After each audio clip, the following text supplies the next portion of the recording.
میرے بھائی، گزشتہ روز مسجد نبوی سے متعلقہ احکام و مسائل کے اوپر گفتگو ہوئی تھی، اور آج چاہوں گا کہ مدینہ منورہ کی دیگر زیارتوں کے بارے میں گفتگو ہو جائے۔ میرے بھائی، مدینہ منورہ میں وہ مقامات، وہ جگہیں جن کی زیارت مشروع ہے، جن کی زیارت کرنے پہ ثواب ملتا ہے، جن کی زیارت مسنون ہے، نبی صلی اللہ علیہ وسلم کی سنت ہے، وہ 4 مقامات ہیں۔ ایک مسجد نبوی اور اس کے بارے میں گفتگو ہو چکی، اور دوسرے نمبر پہ مسجد قباء، اور تیسرے نمبر پہ شہدائے احد کا قبرستان، اور چوتھے نمبر پہ بقیع قبرستان۔ اور مسجد نبوی میں جب آپ آئیں گے تو اس میں تحیت المسجد 2 رکعتیں ادا کرنے کے بعد نبی صلی اللہ علیہ وسلم کی قبر اور جناب ابو بکر و عمر رضی اللہ عنہما کی قبروں پہ بھی سلام پڑھا جائے گا، سلام کہا جائے گا۔ میرے بھائی، مسجد قباء وہ عظیم مسجد ہے جو نبی صلی اللہ علیہ وسلم کے دور نبوت میں سب سے پہلے تعمیر ہوئی۔ آپ نے جب مکہ سے مدینہ کی جانب ہجرت کی تو مدینہ میں داخل ہونے سے پہلے آپ قباء میں ٹھہرے۔ قباء میں کئی روز آپ نے قیام کیا اور اس دوران وہاں پہ مسجد قباء تعمیر کی۔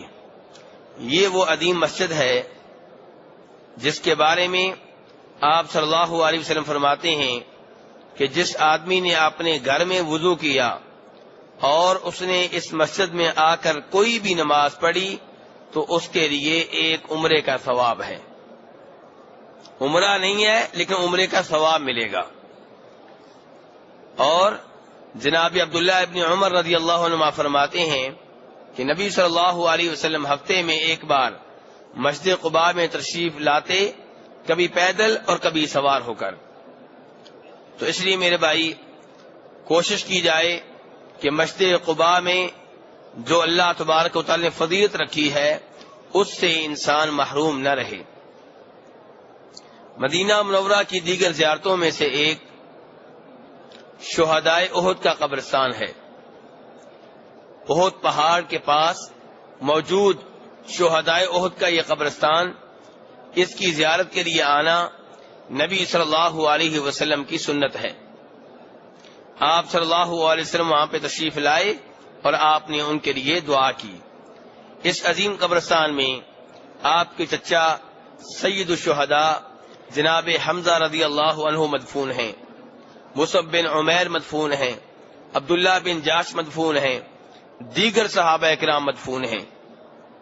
نبی صلی اللہ علیہ وسلم اس قبرستان کی زیارت کے لیے تشریف لے گئے اور آپ نے شہدائے احد کے لیے دعا کی۔ شہدائے احد کے قبرستان کے پاس ہی احد پہاڑ ہے، جس کے بارے میں نبی صلی اللہ علیہ وسلم فرماتے ہیں، جیسا کہ بخاری شریف میں ہے، کہ احد پہاڑ ہم سے محبت کرتا ہے اور ہم اس سے محبت کرتے ہیں۔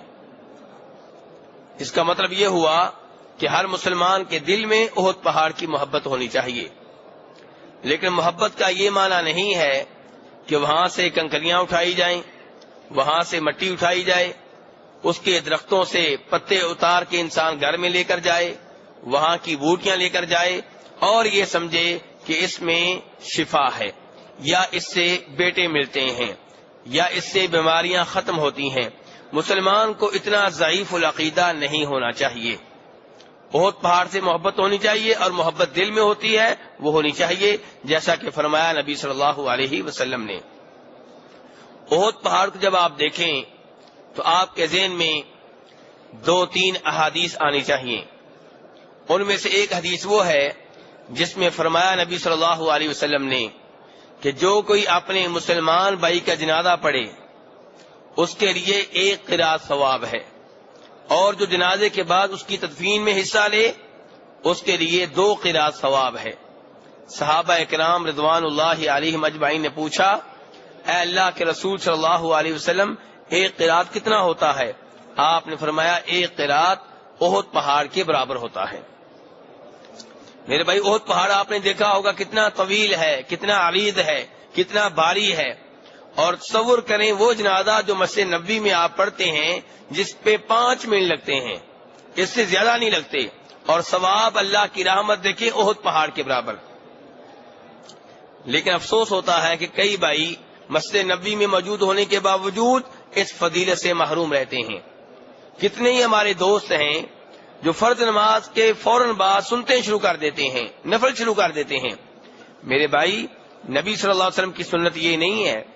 آپ ہر فرض نماز کے بعد ذکر و اذکار کیا کرتے تھے، اللہ کا ذکر کیا کرتے تھے، تینوں کل پڑھا کرتے تھے، آیت کرسی پڑھا کرتے تھے، استغفر اللہ استغفر اللہ استغفر اللہ کہا کرتے تھے، اللہم انت السلام منک السلام، یہ آپ ذکر و اذکار روزانہ کیا کرتے تھے. 33 مرتبہ سبحان اللہ الحمدللہ، 34 مرتبہ اللہ اکبر، یہ آپ کیا کرتے تھے. اس کے بعد کہیں جا کے آپ سنتے پڑھا کرتے تھے. بلکہ نبی صلی اللہ علیہ وسلم کی سنت تو یہ ہے کہ سنتے گھر میں ادا کی جائیں. آپ کا زیادہ تر معمول یہی تھا کہ آپ سنتے اور نوافل گھر میں ادا کیا کرتے تھے. اور آپ نے فرمایا کہ انسان کی وہ نماز جو اپنے گھر میں ادا کرتا ہے مسجد سے افضل ہے سوائے فرض نماز کے. تو میرے بھائی جنازے میں حصہ لیں اور یہ ثواب اپنے سامنے رکھیں. احد پہاڑ کو جب آپ اس نیت سے دیکھیں گے تو مجھے امید ہے کہ آپ ہر جنازے میں شریک ہونے کی کوشش کیا کریں گے. اب مسئلہ یہ پیدا ہوتا ہے کہ کیا عورتیں بھی جنازے میں حصہ لیں گی؟ کیا عورتیں بھی نماز جنازہ پڑھ سکتی ہیں؟ جی ہاں، عورتیں بھی جنازے کی نماز میں شریک ہوں گی. عورتوں کو جنازے کے پیچھے جانے سے روکا گیا ہے، نماز جنازہ ادا کرنے سے نہیں روکا گیا. بلکہ مسلم شریف کی حدیث ہے. کس کتاب کی میرے بھائی؟ مسلم شریف کی حدیث ہے کہ جب سعد ابن ابی وقاص رضی اللہ عنہ فوت ہوئے تو ام المؤمنین عائشہ رضی اللہ عنہ نے گزارش کی کہ ان کے جنازے کو مسجد میں لے کر آؤ تاکہ ہم بھی جنازہ پڑھ لیں. جناب عائشہ رضی اللہ عنہ خاتون ہیں، ایسے ہی میرے بھائی. تو اس سے پتا چلا کہ عورتیں بھی جنازے کی نماز میں شریک ہو سکتی ہیں، بلکہ انہیں ہونا چاہیے. ویسے بھی مرد و عورت کے لیے دین ایک ہی ہے، سوائے ان مسائل کے جن میں بتا دیا گیا کہ عورتوں کا مسئلہ مختلف ہے. دیگر تمام امور میں مرد و عورت برابر ہیں، ان کے لیے دین ایک ہی ہے. اس لیے جنازے کی نماز مرد بھی پڑھیں گے، عورتیں بھی پڑھیں گے. احد پہاڑ کے تعلق سے ایک اور حدیث آپ یاد کریں گے کہ نبی صلی اللہ علیہ وسلم ایک بار احد پہاڑ پہ چڑھے. آپ کے ساتھ جناب ابو بکر تھے، جناب فاروق تھے، جناب عثمان تھے رضی اللہ تعالی عنہم. احد پہاڑ حرکت کرنے لگا، کانپنے لگا. آپ نے اپنے پاؤں بابرکت پاؤں احد پہاڑ پہ مارتے ہوئے کہا اثبت احد، احد پہاڑ حرکت نہ کرو، تمہارے اوپر اس وقت ایک نبی ہے، ایک صدیق ہے اور 2 شہید ہیں. کتنے شہید ہیں میرے بھائی؟ 2.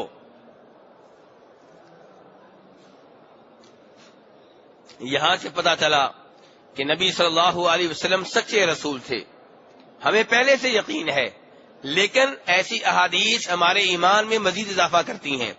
آپ نے بہت پہلے بتا دیا تھا کہ احد پہاڑ کے اوپر جو 4 آدمی موجود ہیں ان میں سے 2 شہید ہیں. اور ایسے ہی ہوا، جناب فاروق بھی شہید ہوئے، جناب عثمان بھی شہید ہوئے. اور یہ غیبی خبریں ہیں جو اللہ تبارک و تعالی نے آپ کو دی، اور آپ کو کئی غیبی خبریں دی گئیں، سینکڑوں کی تعداد میں، ہزاروں کی تعداد میں. اس کے باوجود آپ عالم الغیب نہیں ہیں. عالم الغیب کون ہے؟ اللہ ہے.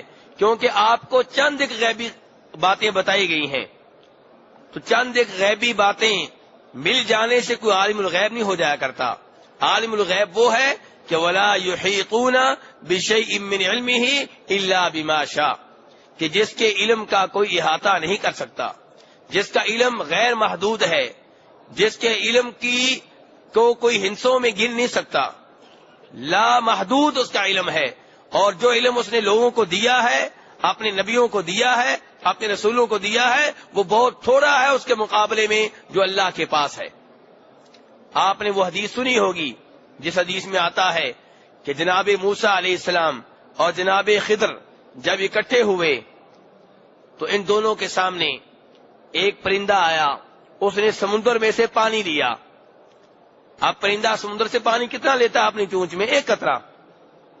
تو جناب خضر نے اس وقت موسیٰ علیہ السلام سے کہا تھا کہ موسیٰ، اس پرندے نے جتنا پانی لیا ہے، کیا اس پانی سے سمندر کے پانی کے اوپر کوئی فرق پڑا ہے؟ ویسے کا ویسا کوئی فرق نہیں پڑا، معمولی سا پانی ہے یہ، ایک قطرہ.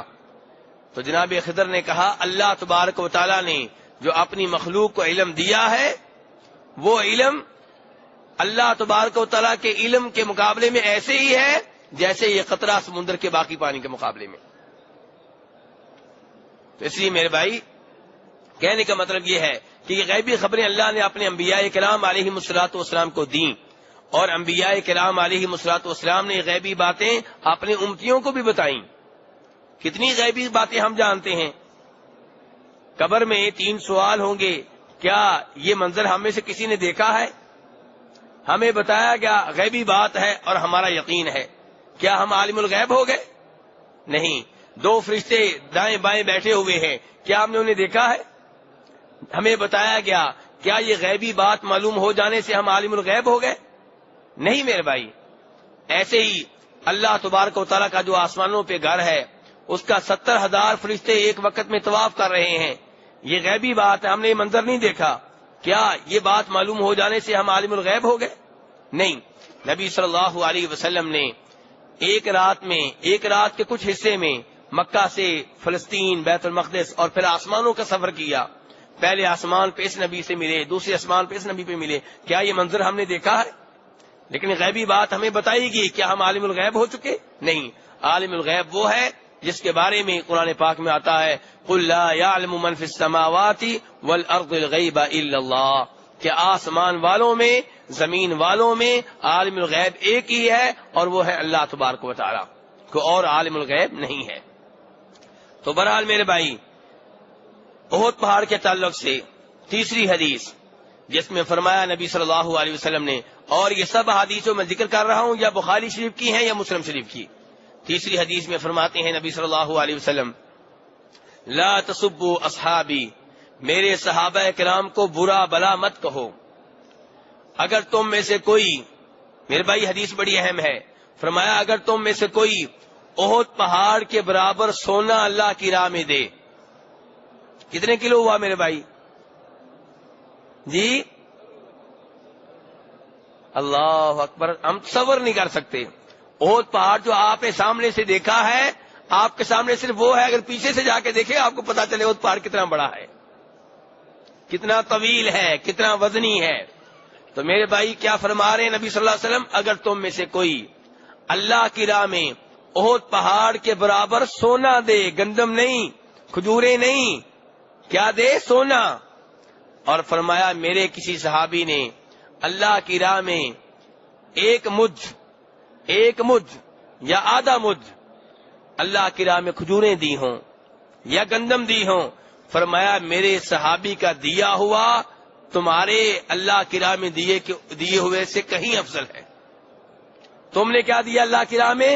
احد پہاڑ کے برابر سونا، اور میرے صحابی نے 2 ہاتھ بھر کے گندم دی ہے، جو دیے ہیں، گند اور کھجوریں دی ہیں. فرمایا میرے صحابی کا دیا ہوا صدقہ تمہارے صدقے کے اوپر باری ہے. اس سے اندازہ ہوتا ہے، ایک جھلک ملتی ہے صحابہ کرام کے عظیم الشان مقام کی. اس سے آپ تصور کر سکتے ہیں کہ صحابہ کرام کا مقام کتنا عظیم ہے. تو میرے بھائی اس احد پہاڑ کے پاس آپ جائیں گے، لیکن جب آپ مسجد نبوی سے جائیں گے، آپ کے جانے کا مقصد شہدائے احد کا قبرستان ہوگا، احد پہاڑ نہیں، تاکہ آپ کو سنت کے اوپر عمل کرنے کا ثواب ملے. نبی صلی اللہ علیہ وسلم احد پہاڑ سے محبت کرتے تھے، لیکن آپ جب وہاں پہ گئے شہدائے احد کے قبرستان کی خاطر گئے، احد پہاڑ کی خاطر نہیں گئے. میرے بھائی احد پہاڑ، شہدائے احد کے قبرستان کے پاس جا کے آپ وہ دعا پڑھیں گے جو نبی صلی اللہ علیہ وسلم نے بتائی ہے، السلام علیکم اہل الدیار من المؤمنین والمسلمین وإنا ان شاء اللہ بکم لاحقون نسأل اللہ لنا ولکم العافیہ، کہ ان قبروں میں رہنے والے مسلمانوں اور مومنوں تمہارے اوپر سلامتی نازل ہو، اگر اللہ نے چاہا تو ہم بھی تمہارے پیچھے پیچھے آ رہے ہیں. ہم اللہ تبارک و تعالیٰ سے تمہارے لیے بھی عافیت مانگتے ہیں اور اپنے لیے بھی. اے اللہ ہمیں بھی معاف کر دے، ان کو بھی معاف کر دے. میرے بھائی، قبرستان کی یہ دعا نبی صلی اللہ علیہ وسلم نے سکھائی کن کو سکھائی میرے بھائی؟ صحابہ کرام کو. صحابہ کرام نے جن قبروں پہ جا کے دعا پڑھنی تھی وہ کن کی قبریں تھیں؟ صحابہ کرام کی. کیا ان کی ولایت میں کوئی شک ہے؟ کیا ان کی بزرگی میں کوئی شک ہے؟ آج لوگ کہتے ہیں بزرگوں کی قبر پہ جا کے ہم ان کے لیے دعا نہیں کریں گے، وہ دعاؤں کے محتاج نہیں ہیں، ہم ان سے مانگیں گے. نہیں میرے بھائی، قبر والوں سے مانگنا شرک ہے. قبر والوں کو آپ نے دعا کا تحفہ دے کر آنا ہے، چاہے وہ جتنا بڑا بزرگ ہو. یہاں پہ نبی صلی اللہ علیہ وسلم نے صحابہ کرام کی قبروں کے بارے میں یہ دعا سکھائی کہ تم نے یہ کہنا ہے اللہ ہمیں بھی عافیت میں رکھ، ان کو بھی عافیت میں رکھ، ہمیں بھی معاف کر دے، ان کو بھی معاف کر دے.